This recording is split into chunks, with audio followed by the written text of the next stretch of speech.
Go into his courts with praise. Give thanks to him and praise his name. Get your message of praise at wjou.org. I'm Giel Juzang, and I am Oakwood University Radio.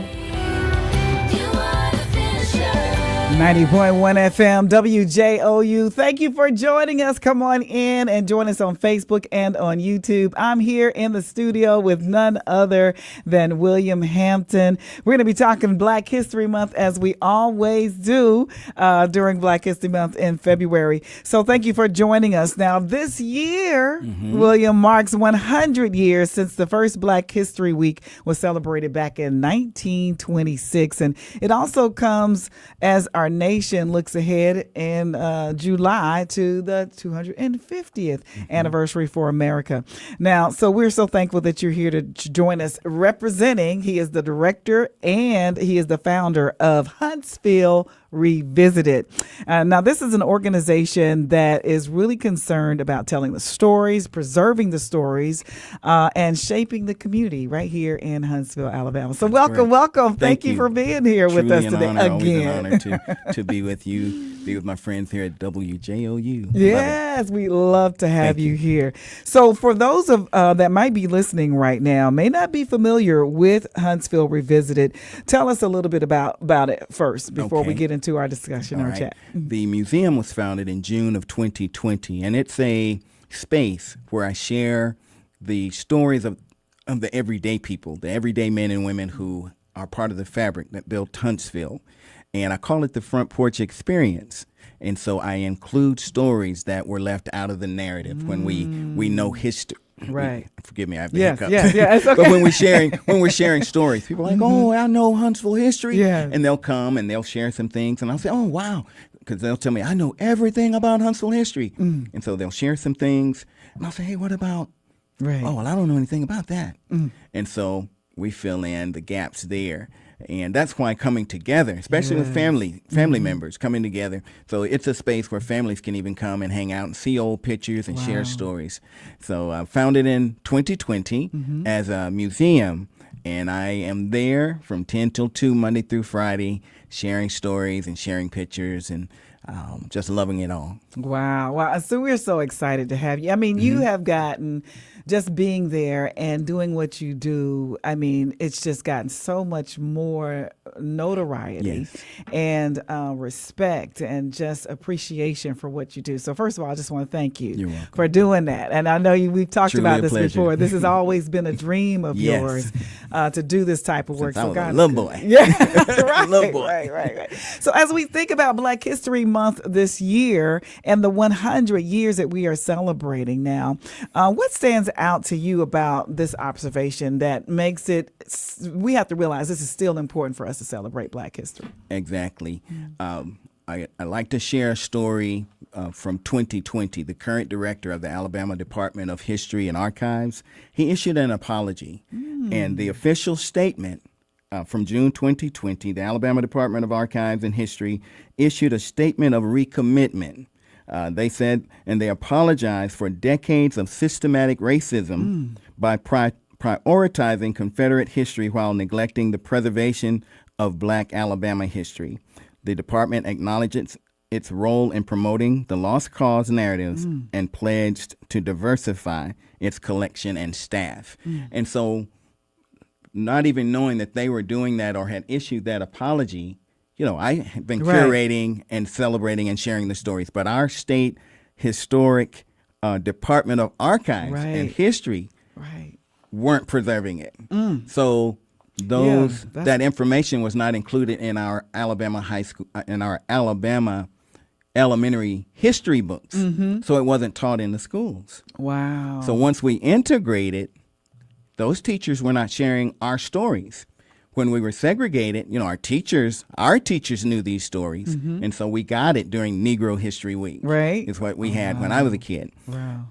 So collectively, the State Department of History and Archives is making an effort to preserve and share our stories. Wow. So that's something that we can really think. And you didn't know about this until recently? Or? No, I knew about it. I knew about it in June, in June of 2020. Okay. But I was already collecting and archiving, not knowing that that department was intentionally not preserving and archiving. My goodness. So the current director noticed that department was established in 1901. Okay. And the lady who started it was one of the daughters of the Confederacy. And of course, the daughters of the Confederacy shouldn't be confused with the daughters of American Revolution, the DAR. Right. So they were the ones who erected the statues around the South. That was the daughters of the Confederacy. So anyway, just focusing on Alabama, our Department of History was not archiving and preserving. Wow. So now, Black History Month, what do you hear from dozens of people?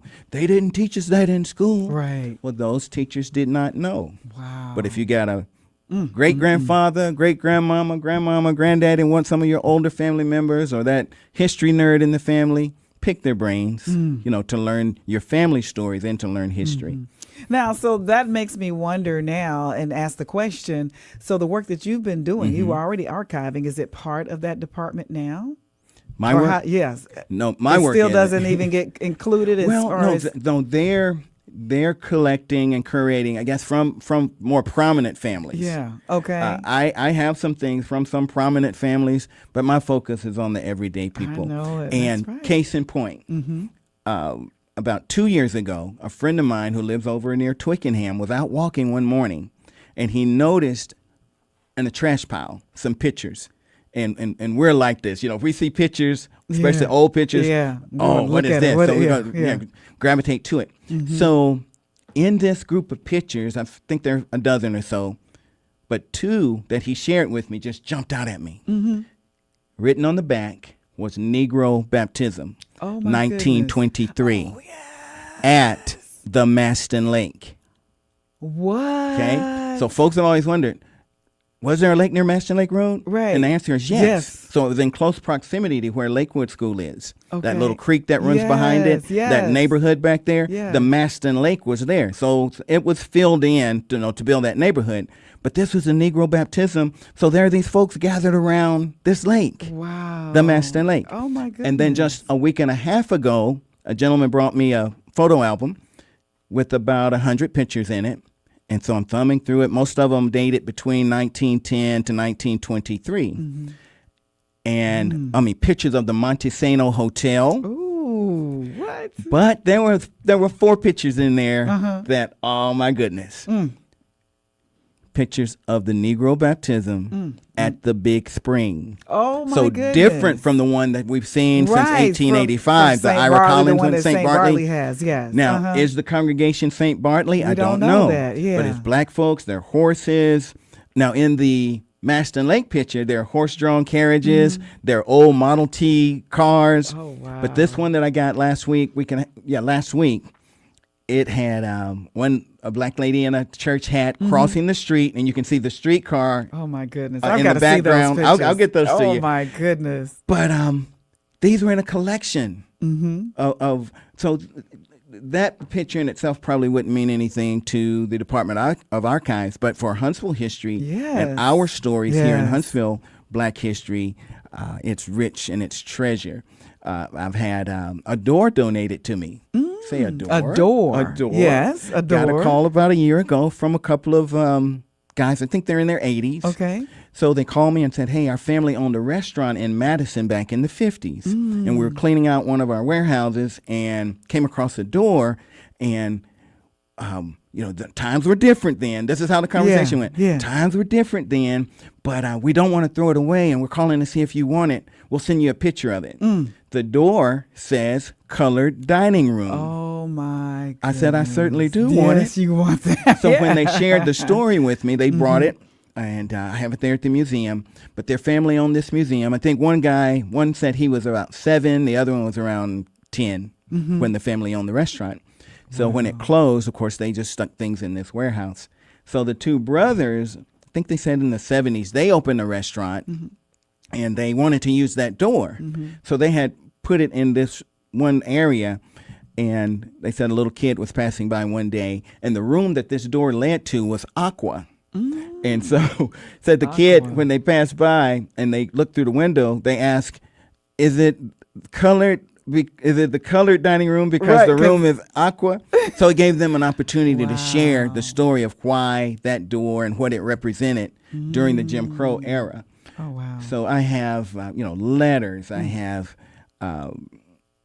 things that wouldn't be important to even the Huntsville Public Library or even other museums. So this spot right here gives me the opportunity to share the stories of the everyday people, and then how it connects to Huntsville's more celebrated people and into international figures. And that's a great segue into the fact that if you're listening right now or watching us on YouTube and Facebook right now, we've got some treats for you because you've got some giveaways, all right? When you talk about some local heroes and African Americans that we need to continue to think about and talk about and never forget. How about that? You got something you want to give away and tell us why? I do.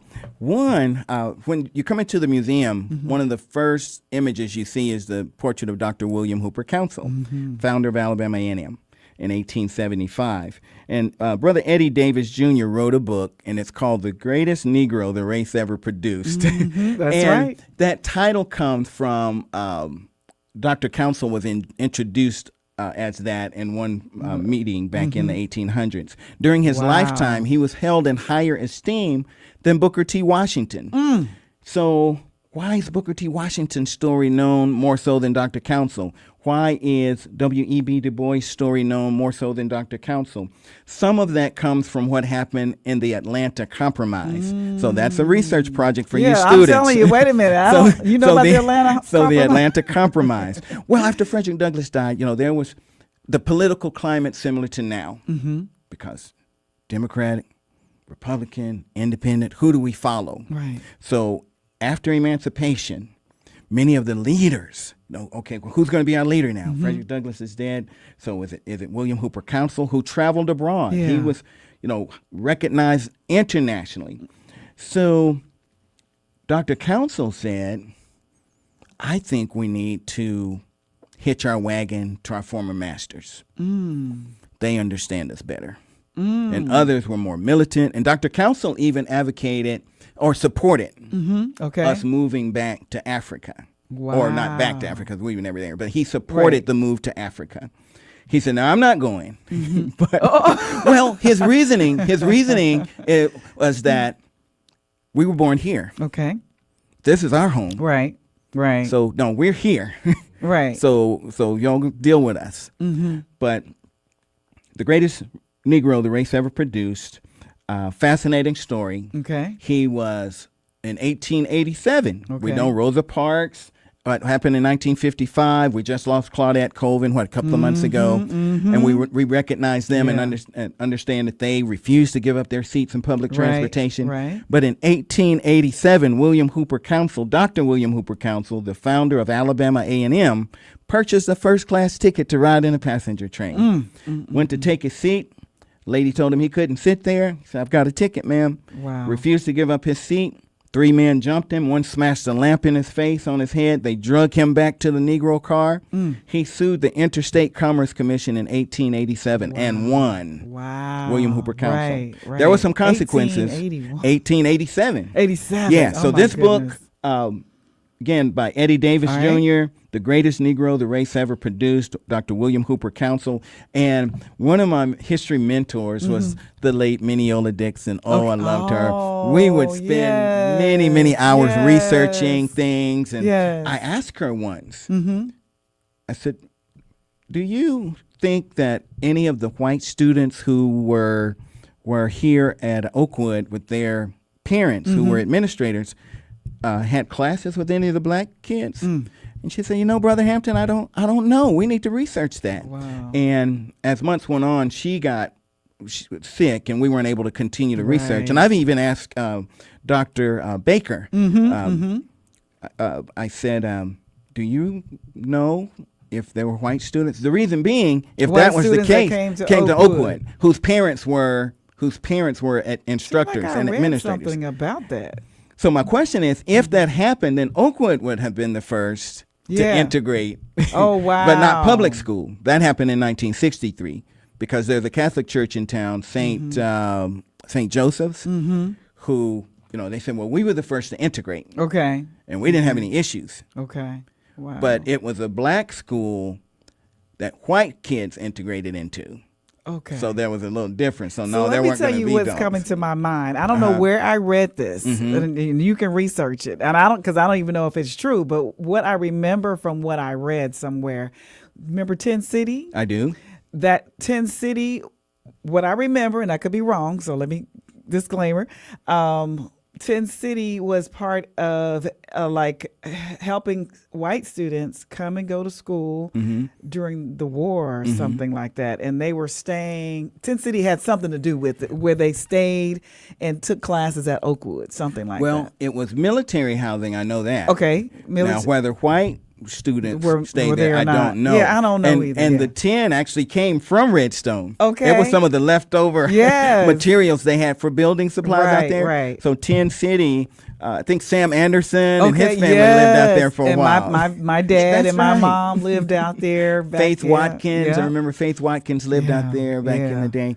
But that's one of the things. Yeah, But, so something we have to research that. yeah, I and we will. need to, I we will. need to verify But that. I brought up Mineola Dixon because Yeah. in our studying and in our research, she shared with me that when the team from Battle Creek came to Huntsville, Ellen White's family and others, she said they consulted with Dr. Council to find out about. Wow.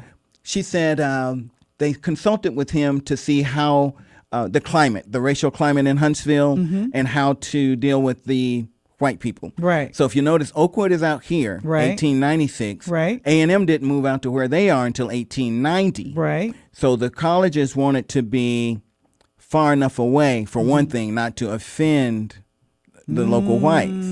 Because A&M started, downtown. Right. Where the no, Von I Braun- didn't know that, Yeah, actually. from 1875 till 1890, A&M sat was where the downtown. Von Braun Center sits today. What? No, I did Yeah, not Mars know Music that. Hall and Okay. Rhythm on Monroe. The next Yeah. time you're down there, take a stroll on the sidewalk. You'll see the historic marker that says original site of Alabama A&M. Wow. Yeah, but the school had grown and they needed more room, and so Dr. Council was able to purchase that land that was once the site of the Green Bottom Inn. So Green Conley had a world famous racetrack out there. Many of the trainers were black folks. Black Right, men. right. Some of the early jockeys who trained in Huntsville went on to Kentucky and would win the Derby. Wow. So those early winners of the Kentucky Derby were black jockeys. Wow. I believe that. And I many believe trained that. here in Huntsville at the Green Bottom Inn and also at the Piedmont Stock Farm, Yeah. which is in South Huntsville. Wow. Now, we can talk all All day. day. I mean, and just keep going and just not stop. But you got some more got a books few there. books, yeah. So what I'm going to do is, as people are listening, Mm-hmm. once we get off, hey, I see y'all on Facebook and on YouTube there